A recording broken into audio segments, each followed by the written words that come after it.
All right. I want to bring in our first guest because we've been talking before the show. I've got some cookies in my hand. And Ben, if you're only so lucky, I will bring them in the studio. But I can just promise you one thing, my friend. You will devour every single one of them. You just will. Rachel Gaffney. Hope I said your last name right. Gaffney, yes. Gaffney, there you go. Yeah. You're like, what? A little Irish. I didn't know how. I might have a different little twist on things. That's perfect. You are from Ireland. I am. But you didn't come to the U.S. until what year? I came to the United States on February the 12th, 1996. And it was 92 degrees in Dallas. When you landed, 92 degrees. 92 degrees. But then you spent some time in another city that you and I both... Yes, I did. We were transferred. We were here in 96. And then in 2000, we were transferred to Chicago for almost 2 years. Now, I have to say, absolutely loved it there. I really did. But it's so darn cold. What is the weather? What is the winter like in Ireland? The winter? How will I describe it? Because was it that much of a shock to go to Chicago? It was a big shock. Okay. And that's what a lot of people said to me is, how are you finding it so cold? You're from Ireland. Ours is a much milder climate. Like it's temperate. It's a temperate climate. That's what it's called in Ireland. So our winters are very, very long. Like it starts getting dark around 4 o'clock in the afternoon. It's cold. It's damp. It's the damp that will kill you. And we talked before the show about people's perception of Ireland. And I'm just going to be very transparent. I didn't tell you what my perception of Ireland was. Okay, what was it? This is it. Mossy green hills, okay? Mm-hmm. And I'm an automotive enthusiast. Okay. And I have a fantasy, basically, of driving my Land Rover Defender 110 across the countryside in Ireland. I absolutely do. That is in old castles. That's my perception of Ireland. Okay, well, first of all, that's a fantastic fantasy, and I think you should do it. I'm ready to go. And if I'd like to take you up on that one, actually. Yeah. Is that doable? Yes, it is. Because thank God bless Instagram. Yeah. Because I follow a lot of accounts that have it shows people doing just what I want to do. But that's what I think of Ireland. But it was great because you brought up a point. The reason why you do what you do is because people's perception of Ireland was not that at all. Explain that. Right. So, like I said, I moved here in 96, moved to Chicago for a few years, then back to Dallas again in 2001. And during those years, I was stay-at-home mom or whatever, and my pre-life, I used to work, pre-kids. I'd realised that people's perception of Ireland was all about St. Patrick's Day and, what kind of food do you eat? And do you eat corned beef and cabbage? And I never ate corned beef and cabbage until I came to this country. Corned beef and cabbage, actually, corned beef was not an Irish dish. Corned beef was when the Irish moved to the United States, and around 1845 to 1849 famine era, they couldn't afford to buy ham, which is what we would eat, a big ham. And so they borrowed the Jewish tradition of corning or brining beef, salting your beef. So that was when they put that with the cabbage. So it's called corned beef and cabbage. So that's where that came from. It evolved. So it's more of American Irish than Irish. Mm-hmm. I'll just give you a few little tidbits and I'll get back to what you're saying. St. Patrick's Day. St. Patrick used to wear blue, not green. He wore blue vestments. So we have the colour blue, which is the St. Patrick's blue. The original flag for Ireland is a blue flag with the golden harp on it.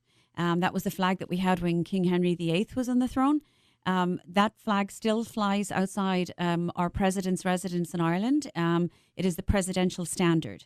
The flag for Ireland is green, white and orange. Mm-hmm. That is our flag for our country, but we still have that blue flag with the gold harp. So the harp is actually the symbol for Ireland, not the shamrock. The shamrock was used by St. Patrick to tell the story of the Holy Trinity, the Father, the Son, and the Holy Spirit. Ooh, wow. Hang on a second. So you're telling me that Ireland, for the most part, was founded on biblical principles?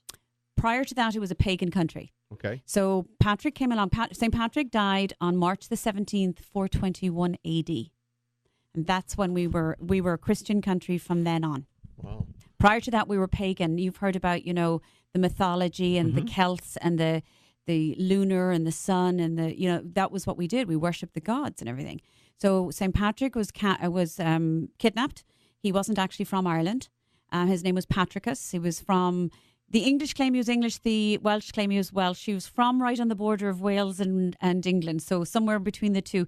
More than likely he was probably English because he was Roman Catholic, but we won't go into all that. He was captured by Niall of the Nile hostages, who was High King of Ireland, and brought him over with 8 other people, one of whom was his sister. He was sent up to the hills as a slave to look after sheep. So he was bringing Christianity to Ireland.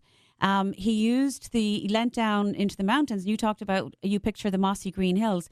you're correct. We do have very, very mossy green, or very lush green everywhere.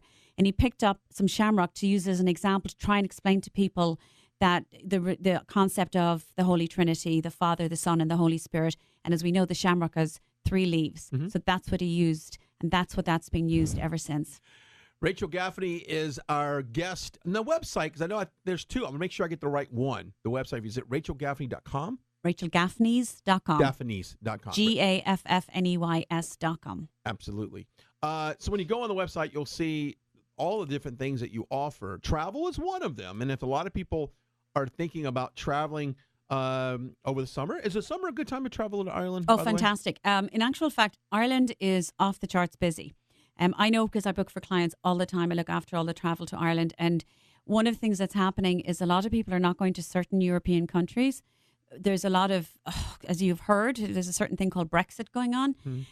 So people aren't sure about, so we're very, very busy. But we've been getting busier and busier every year. Now, that being said, the very best times would be May until September for Ireland.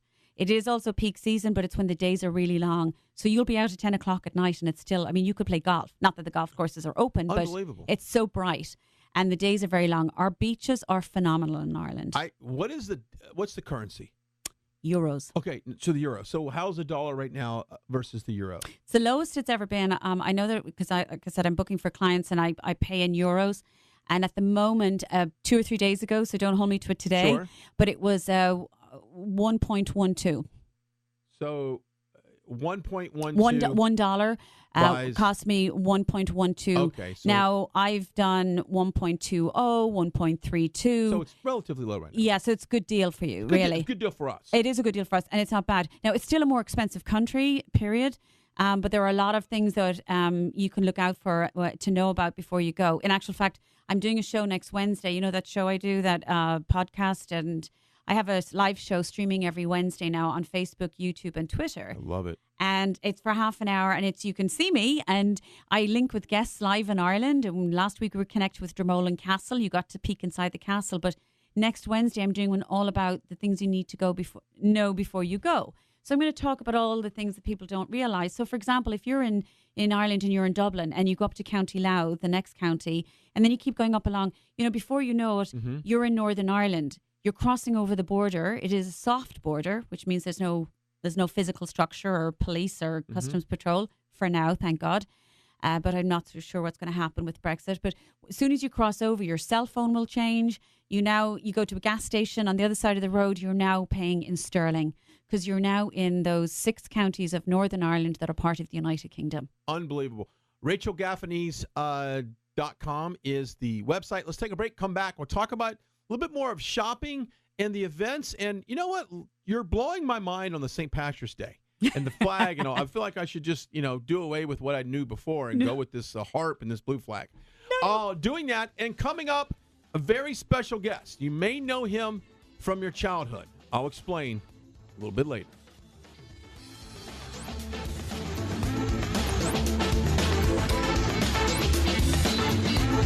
Your experts in business throughout North Texas. 620 AM KEXB. This is 620 AM KEXB. Experts in business throughout North Texas. All right, welcome back. 3:21 on this Friday afternoon. Coming up, another very special guest I'm going to bring on the show. You might be familiar with him. If you're not, your kids probably, I bet they are. You should probably get them to the radio.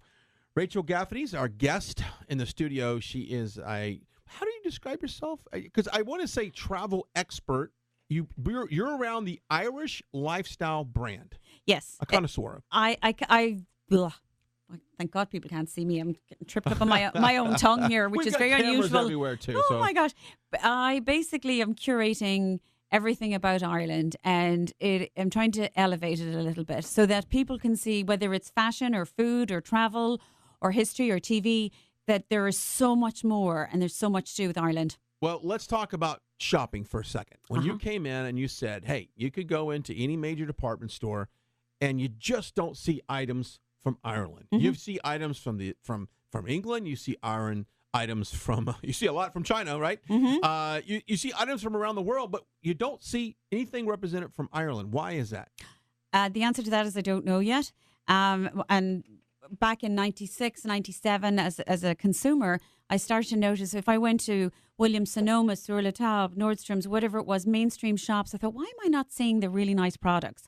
You know, the French get it, the Italians get it, but we don't get that elevated, you know, clothing or like you said. So in some ways, I tell my own people in Ireland is that it's actually our fault too. We need to get the message out there to let them know we have the products because people want to buy them.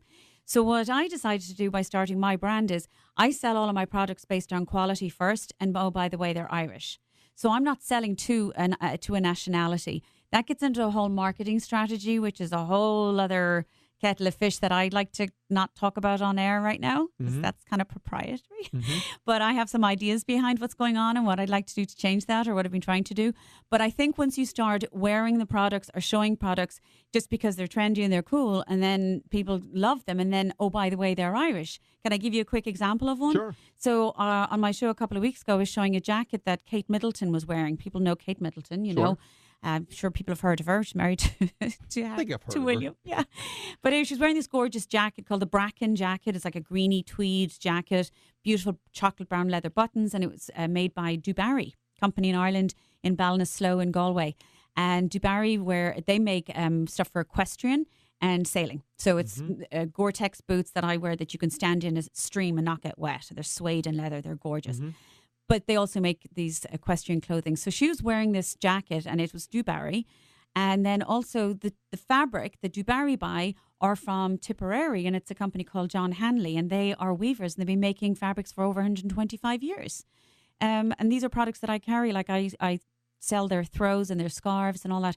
But people don't know about these things. So I'm starting to do more and more pop-up shops around Dallas every few months and surprise people with things. Well, in my little hands here, Ben, you're more welcome to come in here and grab some.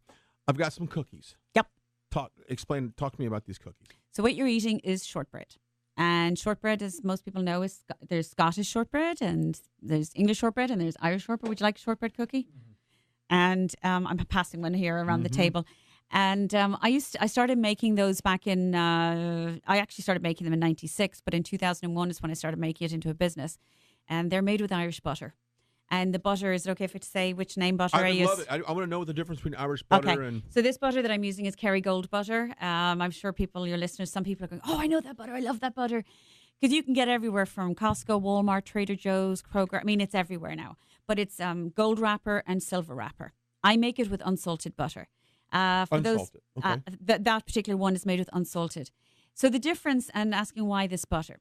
This butter, I have nothing against American butter. Please don't, call me or email. I'm not trying to I don't think there's a whole lot of people out there on the butter hating committee. Okay, good. So if you can hate on butter, I think that's one I thing feel like everybody hates on everything at the moment. So, or everybody's so politically correct. And God knows, even before I came on, I'm sure my family were terrified to have, they were going to actually call you and say, sure you want to have her on unfiltered? Because I've been known to say what I think. I love it. But anyway, Irish butter, the cattle in Ireland are grass-fed. Okay. Predominantly in the United States, cattle are grain-fed. Correct. To make beef fattier, more marblings, because Americans want their steak to cut like butter. If you'll pardon the pun. But ours they roam and they eat grass all day long. And so what happens is the naturally occurring beta carotene that's in the grass comes through into the dairy, and so our dairy products are world class. And so when you see the butter, you open it up, it's like a little block of gold. It's like a little ray of sunshine when you open it. That's the beta carotene. There's no colouring in it. The fat content in the butter is higher than an American butter. Again, for the butter-hating people out there, it's not a bad fat. Naturally occurring fats are good for you. It's the hydrogenated and all that you want to stay away from. And I'm a health nut myself, so I believe in, if I'm going to have a bowl of ice cream, I'm going to have a bowl of ice cream. Oh. I'm not doing diet anything. My language now. No, I've never heard of anything so ridiculous in my life. But anyway, so if you're gonna have butter, eat real butter. It's the best, and it just tastes so good. But so when these shortbreads bake, and the recipe's on my website as well if you want. When you bake them, they just have that kind of million layers of crispiness, and they just kind of melt in your mouth, sort of a little bit. They do. And Ben cannot wait to go to the commercial break. They're nearly all gone, though. Does he know that?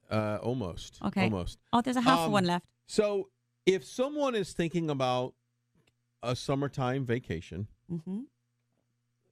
you would be someone they would call and say, okay, here's my dates that I'm available. What can I do? This is kind of what my interests are.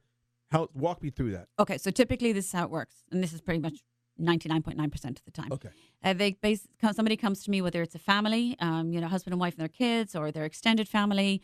I've done trips for CEOs, senators, you name it, and they say, look, I want to go to Ireland, but we don't know where to start because it's a bit overwhelming. And even with the internet, even if you find information, how do you know if it's the right place for you? So I go over every 3 or 4 months myself because my family are still in Ireland. So I go over and I visit.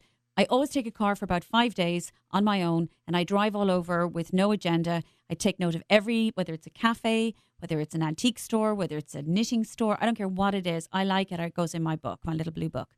And I keep a Rolodex of everything. So I keep it because every time I meet a client, I think about, I know that place is going to be right for them, or, because I might have 2 clients with the same budget and think that they both want the same thing, but they don't, trust me. And I know, I can tell by talking to them, and I'll come up with suggestions they're not thinking about. Because here's my thing. If you don't know what to ask for, you don't know what to ask for. Mm-hmm. So I say to them, what do you want when you go to Ireland? And people say, well, I want the green hills and I want the golf courses. Well, yes, of course, and the castles. Well, those are everywhere. You can find one halfway down the road. But you don't know what's there. You can't ask me if you don't know what's there, but it's my job to let you know based on your interests. And I don't mean a questionnaire on, here, what are your hobbies? I pick up on things you don't even know to tell me, and I'll tell you. There you go. Got to take a break. RachelGaffneys.com is the website. RachelGaffneys.com. Coming up,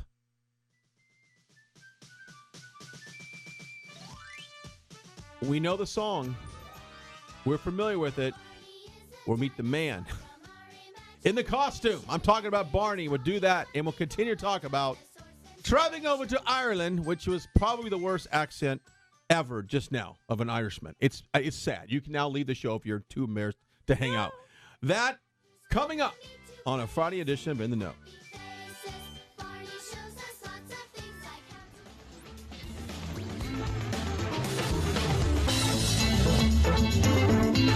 From Wall Street to North Texas, this is 620 AM, KEXB.